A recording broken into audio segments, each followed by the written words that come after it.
right, so stage 1 of Red October Cold War.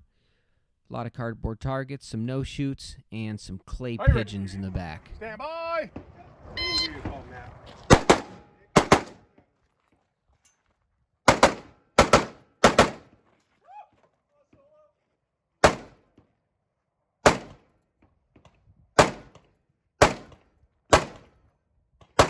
It was a little difficult for me to actually see my hits on the clay pigeons because I wasn't necessarily breaking them. They were just poking holes in them. And it was hard to really tell using that red dot. I was told afterwards that I shot some of them 2, maybe even 3 times.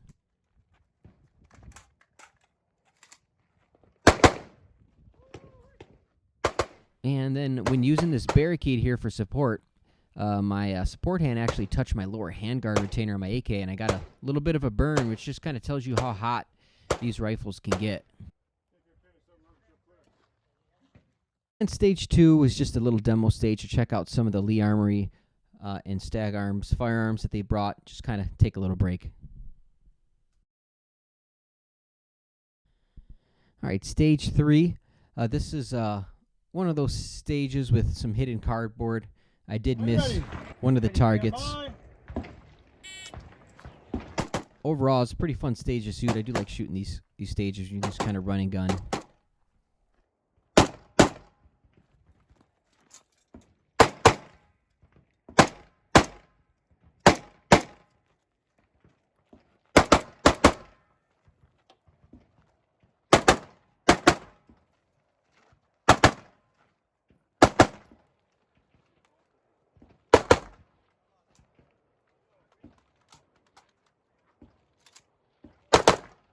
I also shot some targets more than I needed to. Shot some cardboards twice, and that's why I ran empty sooner than I was expecting to. And then up here we had some further targets on steel targets at distance.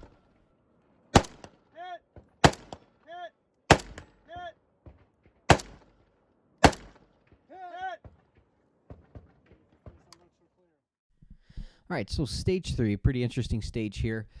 The challenging portion of this is right at the beginning. This barricade that you're going to see me using for support actually has springs on it, so it moves a little bit as you're trying to shoot and stabilize your weapon. Kind of adds just a little extra element of difficulty to it on some of these long-range steel targets.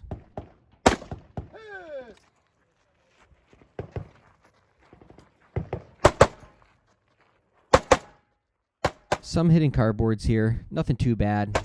Pretty easy to remember if you do your stage walkthrough. And then right here I planned this reload. And then just engaging these steel targets again from these 2 props here.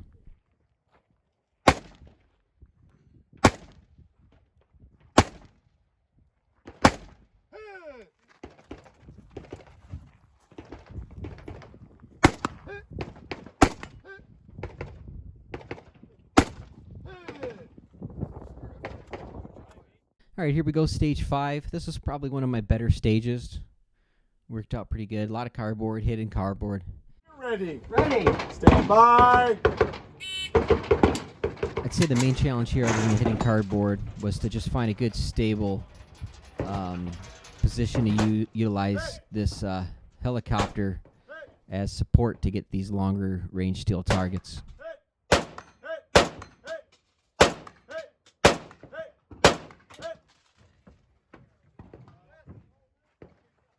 And then the cardboard wasn't too bad.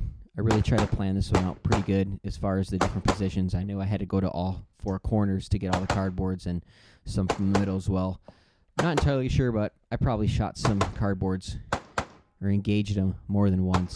But I did not miss any targets. So I was pretty happy with that.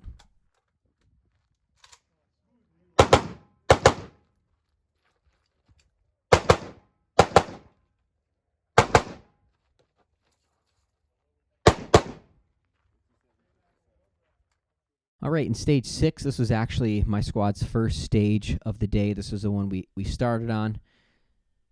Again, with we had some reactive targets once you step off the plate or step onto it. We had some clamshells and some turning targets as well. hidden cardboard as usual.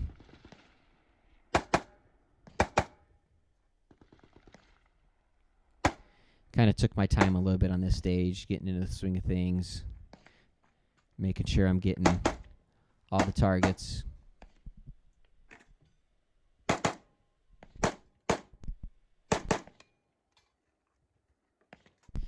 The main challenge on this stage up here at top, we had a long range target, and it has actually rotated 360 degrees. So you only had a short amount of time to hit that steel. It kind of spun like a windmill. And it did have a flasher, so you knew for sure whether or not you hit it.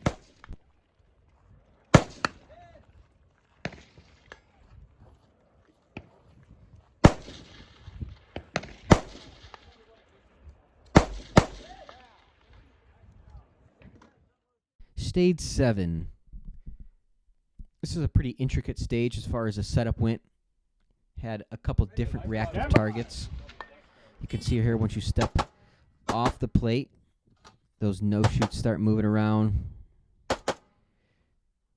I did get I did engage that no-shoot target twice, that stationary one.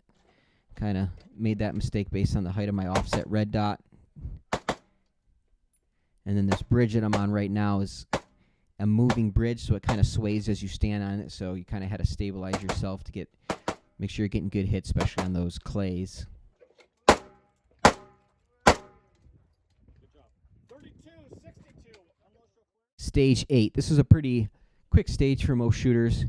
Couple reactive targets right off the bat. As soon as you pick up this ammo can, it starts the 3 reactive targets going in sequence.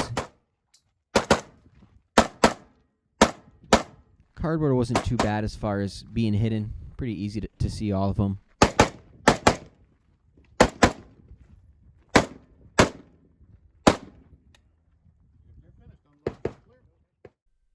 Stage 9 was pretty cool. It started off with us shooting a full auto RPD. We had 10 rounds in there to use as we saw fit to engage these 4 targets on the front of this Jeep here. Then when you run empty, you just abandon that RPD, grab your rifle. If you need to use it to engage any more of those targets, you can. Otherwise, you move to the 2 props and engage the long-range steels.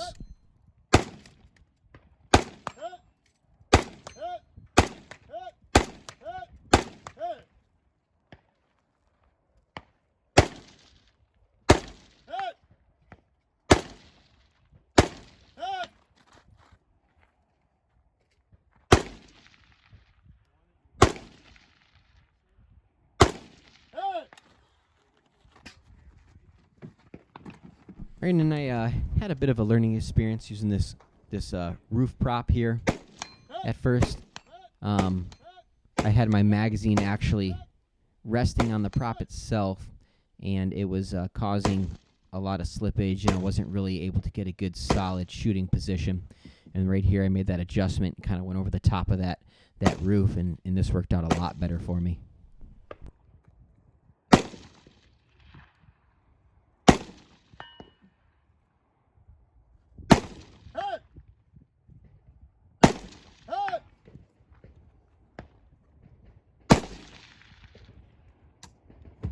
And of course here I run empty on my last steel target, and I have a little bit of issue with this reload at this awkward position that I'm in.